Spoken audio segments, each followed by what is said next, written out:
हाँ हाँ करेला जिंदगी खराब। कुछ पल के खुशी खातिर काहे के भैया पिएला बोला तू शराब।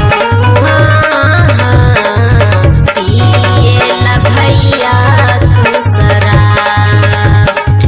कहतानी तू अब से सुधर जानू हो, इतना नहीं भैया बिगड़ जानू हो। बोझ का परस तोहरा उतर जाई यदि प्रभु जी के करबा भजन।